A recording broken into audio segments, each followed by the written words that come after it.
Watch me fail. Oops, I mean the real Morgan. Alright, here's my first attempt. We just got this update.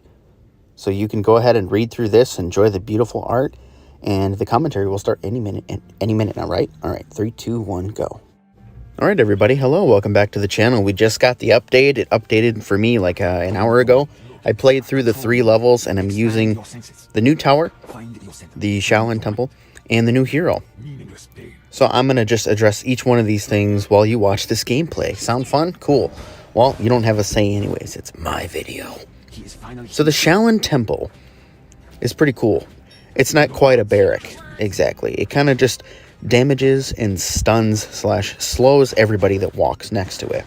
You can summon a Dragon Warrior, which is a thick warrior with a spear-looking thing.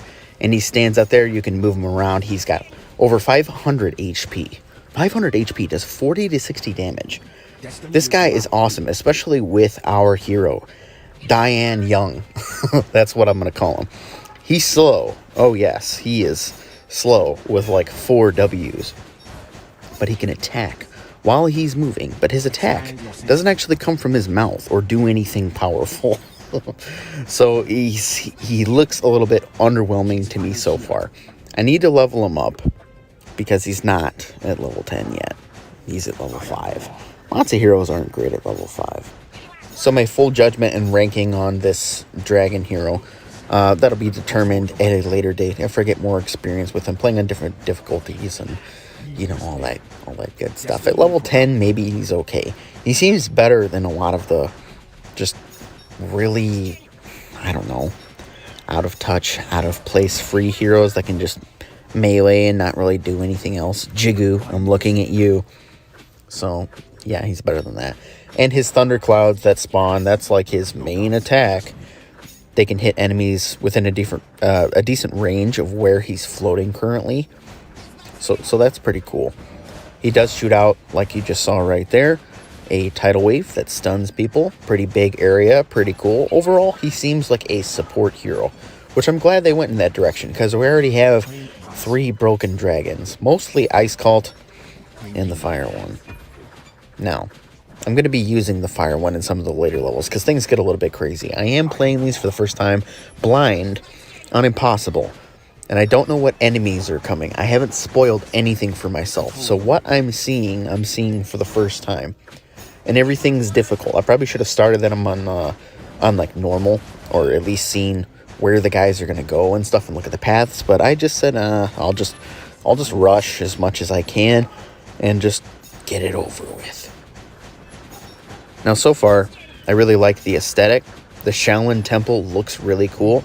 We got our beefy dragon warrior up there. He's freaking awesome. He's kind of just like a Varuk or something. Varuk. He just stands there and duels people, but he's really nice. The Shaolin Temple monks just jump out real quick. They don't have HP or anything, and they hit people for a low amount of damage, and it stuns them. I find that pairing this with Rotten Forest works incredibly well, because then the Rotten Forest slows them down. You got the trees and the vines, so everything is just dying. There's no flying enemies as well, as you'll notice during this new mini campaign. But we do have a lot of recycled old enemies. These golems are by far the most frustrating thing. At times, the Mogwai, if that's how they're pronounced, those little goblin-looking things that are from a movie called, I think, Gremlins. They're also in, like, Borderlands 3 and stuff, and you shoot them with your ice guns, and then they start multiplying, and you can just, like, grind and farm XP doing stuff like that. In this game, when they run through these rivers, they double. So if 2 run in, 4 will run back out. It actually looks pretty cool. It makes me think of some interesting videos that we could try to do. Maybe something like how many Mogwai can be spawned at once, or how many can be on the screen. I would think that it's well north of 50, maybe on one of the levels coming up. It's probably like 1 to 200 or more, because it gets quite crazy. It makes me want some artillery, but we don't have Tesla in this game. We don't got no Big Bertha. People would argue that Big Bertha isn't as good as the Zeppelins anyways. The Zeppelins do have a faster attack rate, so pretty high DPS, but I just don't find that their explosions radius is really that big. But I'm not using barracks because I don't use barracks. I'd rather just use a tower. that has barracks in it, but I'm not using Mausoleum. I'm not using Bone Flingers yet. I am using a little bit of items, though. Oh, there's one right there. I really want to get through this with 3 stars. That's why I'm doing that. Plus, it's just fun. I don't even remember acquiring these items, but at some point, you just have so many gems. You got like 10,000 gems, so you might as well just buy some items. So we're just kind of messing around here. We're learning the level. We're looking at these new guys. Now, these new guys that just showed up, the Neons, whatever they're called, they're dogs, basically. They got, like, a lot of HP. They have decent speed, decent attack. But their regeneration, when they get wet, when they pass through any part of water in these levels, is ridiculous. They're invincible as far as I'm concerned. So maybe using something insta-kill related, like Blazing Gem, would pay off. I do end up using Blazing Gem in one of the future levels, along with Bone Flingers. So yes, these are hard enough on impossible, especially with a new hero that you don't know, who seems kind of underwhelming. Diane Young. I do end up degrading to the point where I rely on, like, the 2 best towers, and yes, I keep spamming those items. But I'm trying to beat this level because I saw Functional Function do it. I'm trying to beat it with just Shaolin Temple, and it's not working so great. It's difficult. I didn't really understand how this tower was working, and I had no idea how good this hero would be. From the clips that Ironhide and others were releasing, I could tell that this hero, Dianyun, whatever his name is, just isn't really that great. Now, his healing that he can do, if you had a barracks, which I don't, his healing is exceptional. It's this, like, rain cloud of golden rain, and it makes your guys heal very quickly. They're basically invincible while they're being healed. So using a good barrack, like using Orc Warrior Den, would probably favor very well in these levels because there's a lot of swarms. Shaolin Temple is actually really good too because it's constantly damaging and stunning everything. The damage isn't phenomenal, but there's a lot of magic resistant guys that don't have a lot of armor. So at least you can slow them down and do some okay amount of damage. Now, we are down to 17 hearts, so I'm a complete failure. Utter failure. Crucify me in the comments, please. Leave a dislike and unsub. Throw me under the bus any chance you get. But anyways, that's okay. We're running into this blind. And our hero is not very good. I'm going to blame it all on him. If I was using Ice Cult, this would be easy. And relying on just a stunning barrack tower that basically just slows everything without damaging it much, that's not good. Because then our only damage sources for these golems, these sorcerers, is coming from a little bit of the Shaolin Temple. And then a lot of it from our hero spell, which is okay. I'd really like to see it at level 10, which I'm going to try to do today. But I'm just YOLOing and dropping a couple Juggernauts. Because I want to see this level beat. We're already only going to get 2 stars on it, which is frustrating. So I'm going to have to play it again and then play the Heroic and Iron challenges. But that's okay. The Juggernauts are always a little bit underwhelming. They're shooting those missiles, but they're not really that powerful. I do like how they fly away, but anyways, guys, this is the end of this level. Thanks for watching. I'll post as much as I can stay in today. Okay? Thanks, nerds. Functional Function. Oops, I mean the real Morgan. What do I think of the new hero? I hate it, but I love it. Hold on, let's fix that. I hate it, but I hate it. Alrighty, let's jump right in. Impossible mode. Let's see what we're working with. Mogwai. Alright. It's a good thing I picked Barased. I figured this level was going to have a lot of these guys. So hello, my fellow nerds. Welcome back. This is the second level of the new triad of new levels. We have our Shaolin temples at our disposal. We also have our new dragon hero, Diane Young. Don't know how to pronounce it? That's what I'm going with. It sounds like a woman named Diane with her last name Young. Not very threatening for a beefy male dragon that apparently there's no gods but just him, so he should be pretty darn buff. But he's not buff enough for me to use him right here because I want the hero spell of this boy, Barased. All that glitters is his.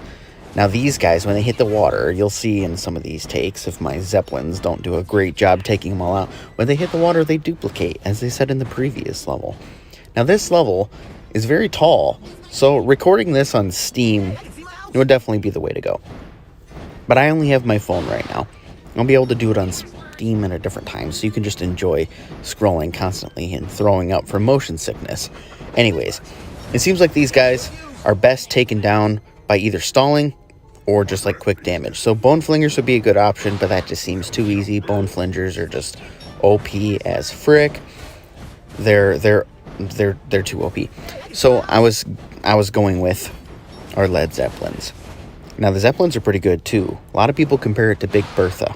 A lot of people say that they're better than Big Bertha, but they don't do a perfect job. Look, some of these guys are sneaking through, and I'm having a hard time managing 3 paths. What I should have done, yes, I do use some items. Again, just so you can see what those look like. They're fun. They're fun. I had a lot of gems. I wanted to buy some items. But I want you to see what these levels are like. And managing 3 paths vertically is difficult because I have to scroll up and down a lot, and I like to zoom in and try to get better clips of what's happening and show you guys some of the new enemies.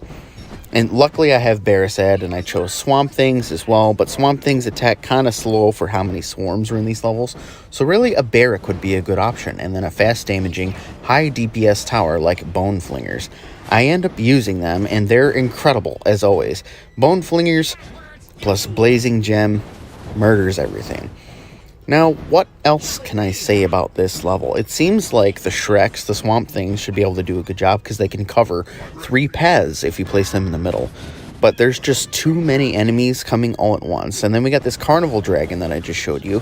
These guys, I believe at this point, I don't know for sure, I believe that you have to kill them in a certain order. Like, you have to kill them front to back or something like that. You can't just, like, bomb them all at the same time like you do everything else. You have to kill them in order. They're invincible until you kill them in order. So you have to kill them, I think, from front to back. Let's see what's happening on the screen. All right, so we just killed the front one. Now it's very strange. I have no idea how that enemy works. Luckily, they're very slow. They don't have an insane amount of HP. They usually have about 700 to 1,000-ish, depending on your difficulty. So you can just nuke them with your green stuff, or your towers will just take care of them. Shrek slaughtered them there in the back. Now, I built Shrek a little bit late. I should have built all of my towers toward the back. I should have.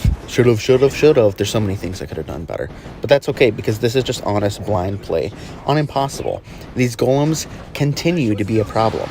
So I'm starting to flirt with the idea of building some Blazing Gems, because they're just brokenly ridiculous. We use our item again, clearing the screen, because I don't want to not get 3 stars. And it's fun. Games, don't let anyone tell you that games are just about competition, guys. Games are about having fun. And obliterating everything on the screen is pretty darn fun. I don't even remember buying all these items. Did my 4-year-old son hack onto my file and buy them for me? I don't really know. But we do get to pull off some of our Zeppelin with its range-enhancing abilities by placing it next to a Shrek. It expands its already large range to gargantuan range, which is epic. We do that at some point. It's obviously not doing that right now. I didn't micro the Zeppelins very much. I'm moving around my hero, not placing everything very well, kind of panicking because I don't want to lose. But we have a lot of magic-resistant guys so far at this point. There's a decent amount of guys. We got our footmen and our golems. Both of those guys have a decent amount of armor and HP. The golems obviously have a lot of HP, like 2,100. They have 2 bars, so like, what, 60%-ish of armor. So they really could be going down by probably a mausoleum for a lot of you. Blazing Gem would be just the best. Blazing Gem wrecks everything with the highest DPS in the freaking universe. It can insta-kill. Man, I really should have chose my lava dragon for this too. It would have been really good.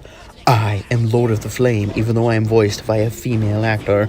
Alright, so what else do I have to say? Should I have used Shaolin Temple more on this level? Probably. I probably should have showcased it a little bit.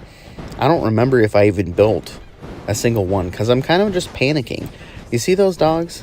Those dogs are spelled N-I-A-N. Nyan? Neon? Nine? Something like that. Those guys are no joke. They got good speed, good health, and, of course, their best ability, they regenerate when they hit the water. The Mogwais, those little goblin-looking things, split when they duplicate when they hit the water.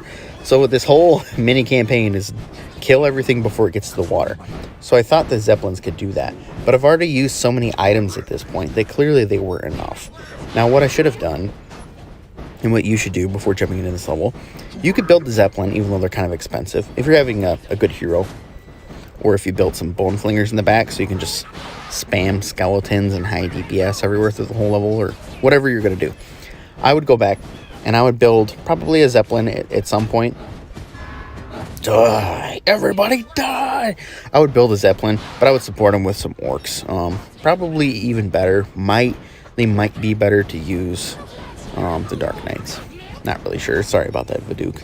He has a thing against the Dark Knights. I don't blame him. He's trying to get to Knight. He's trying to date her, court her, treat her like a lady, and marry her. I don't blame him. She's beautiful, and she can stun people with her shield. Anyways, we are on wave 14 out of 15. What do I think of this mini campaign so far? I actually really enjoy it because it's finally a challenge. Is it as hard as the frog levels, especially the first one? I believe it's called Magnitious Shores. I don't think nothing's as hard as that level in this game. That's the hardest level. But we have a boss level next that I hadn't seen yet at this point.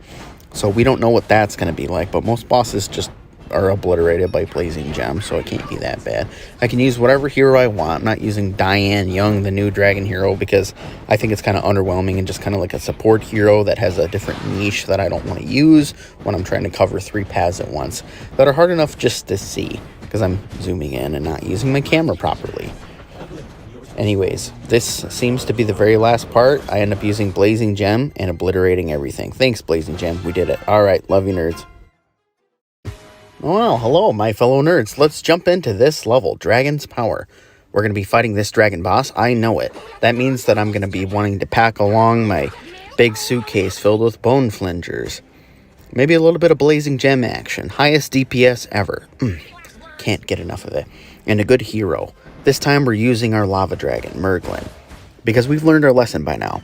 If there's golems, we're going to need some area insta-kill. We're going to need some fire-dripping high DPS to just float above everything and melt it. And for all the swarms, we got our lava pools. Merglin really freaking just kind of has it all. Well, besides Ice Cult, who's like twice as good. But that's besides the point. Welcome back to the channel, guys. This is the 3rd level in the new Kingdom Rush Vengeance update, December 9th, 2021. That's going to age very well, I can presume. Anyways, these levels have been really fun so far. They kind of feel like the frog levels the first time you played it. They're not quite as difficult as the first frog level, Magnitious Shores, because that one's really hard. Hardest level in the game. I said it before, I'll say it again. But this is the 3rd level, and we have a boss fight that we have no idea what the boss is going to be like. I'm hoping that I can use Merglin's hero spell, because you can do that against the first boss in this game, the first campaign boss, the big robot Dwarf King. And each one of the meteor hits does a considerable amount of damage. So I'm hoping I can use that, maybe fly over the hero if he's slow. I'm assuming this is going to be just like the Kraken fight. Maybe he'll have some tentacles or some long tail, and he'll wrap around some towers and disable them. Not really sure. Hopefully, though, hopefully it'll be fun. But I'm not messing around on this level, guys. You saw me bend the knee and use a ton of items in the last 2 levels. On Impossible, yeah, a blind take on each one, which was genuine failings and just me struggling through it. But now that I understand the levels a bit better, I'm realizing that they're not messing around. I think the devs were like, you know what, we're not going to make this easy or slow-paced for these. Now, there's a couple waves here and there on the level before this one, the city, river, whatever it's called. The tall one with lots of rivers, paths, and you can't see them all at once. That one's a little slow at times, and then it just gets really fast with those freaking fire-hating, water-loving dogs. The dogs that heal in the water. Those guys suck! Anyways, we're using Bone Flingers. Probably the best archer in the world ever. Going on record. I'm committing to it. Bone Flingers are the best, man. Best DPS. Skeletons are ridiculous. You get a golem. They're freaking insane. They're broken. They affect the entire level. Look at this. Look at them take care of that swarm of footmen. Ridiculous. We're cruising through this. Wave 7 out of 15. 20 hearts. Bone Flingers, I always place them in the back of the level. That seems to work the best. Now, we have some of those invincible dragon things looking here. I'm trying to figure out, with this footage in front of me, how those guys operate.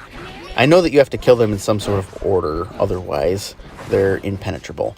And looking back on this level, with how much barracks are really good in this campaign, in my opinion at least, or especially the Shaolin Temple, I should have used it more because it just slows down everything. And when things get clumped together and slowed down, they can be hit with the bones that much longer or with artillery.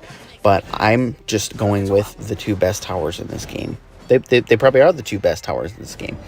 Bone Flingers and Blazing Gem. Blazing Gem for the Golem. Look at that.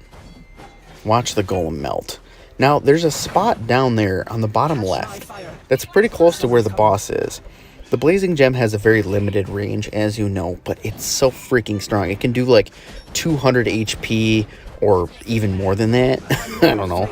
Maybe up to 300 HP with Merglin flying by it and boosting the tower's damage. And so I'm really hoping that I can just melt that thing. So I'm building a lot of my Blazing Gem towers along the river so that they can melt the dragon. That ends up paying off, spoiler alert, but of course, the Blazing Gem can just melt any boss in the frickin' series. It's the best boss killing thing in the world. It is the highest single target DPS of anything ever created. I do end up using an item there. I'm not quite sure why, but it was really fun, so that's okay. We're on Impossible after all, and we have no idea what's coming. Now, there's a lot of water that you're going to want to try to avoid. It's not that big of a deal when those little gremlin, the Mogwai guys that duplicate when they get in it, because they're so weak, they only have like 50-ish HP. The bigger deal is those darn dogs. Those dogs, when they get in the water, their HP just shoots the roof. I think they recover like 50 to 100 HP per second, so they're basically just invincible. And sometimes with your barracks or with your skeletons, as you can see during some of this footage, you accidentally get those dogs that are invincible in the water stuck in the water because they're fighting your skeleton or your barrack unit or something, which is really, really counterproductive, because then you're worried about those 4 dogs in the back of your defense about to exit through your pathetic Tesla coils that fire once every like 3 minutes and do like 80 damage when they do. So useless. So you guys know what I'm saying, right? You can't let them get trapped in the water. But at this point, we've made it through this level. Merglin's passive ability is incredible. It's my favorite out of the entire series, even more than gold. Yes, acquiring extra gold with Captain Blackthorn is so satisfying. You get so much of it. Barra said you can do it, but he barely acquires any, so it kind of sucks. You get a little bit of extra with the Shaolin Temple in this game, but it's just nothing. It's nothing compared to the passive ability of Merglin, who can boost like 4 towers if you place them carefully, up to what, 20-30% their DPS. And look at that purple beam. Blazing Gem has that very, very satisfying, extremely powerful purple beam. Very, very strong. Oh, what's this? Look at that. That dog is stuck in the water and I can't kill him. Took you long enough. All right, we got our little cutscene here. This guy's gonna fight me. He keeps shooting out these water, ice-looking blobs. I don't know what those do. Can somebody tell me in the comments what they do? So I fly Merglin above, and then I build a Blazing Gem. Merglin is up there to drip fire on the boss. It's working pretty darn well. I try to use Merglin's hero spell, the insta-kill meteor thing, because it would theoretically do a couple hundred damage per meteor hit, but it won't let me drop it on the boss, which is frustrating. So I just build a Blazing Gem there. Look at this. Look at the gem just melting that guy. Merglin on top, gem beneath, purple, green stuff. Oh, it's so good. We melted him. That was impossible. Thanks for watching, guys. I really like this mini campaign. But Trevor, what is your honest opinion of the new tower and the new hero? Well, the new hero seems like he's basically pure support, and I think he's kind of a letdown. Most of the flying heroes in the games are really good, and he's just not that great. But he does fill a unique niche, so we'll see when I do a challenge video. Shaolin Temple, though, I really like it. Well balanced. Nice.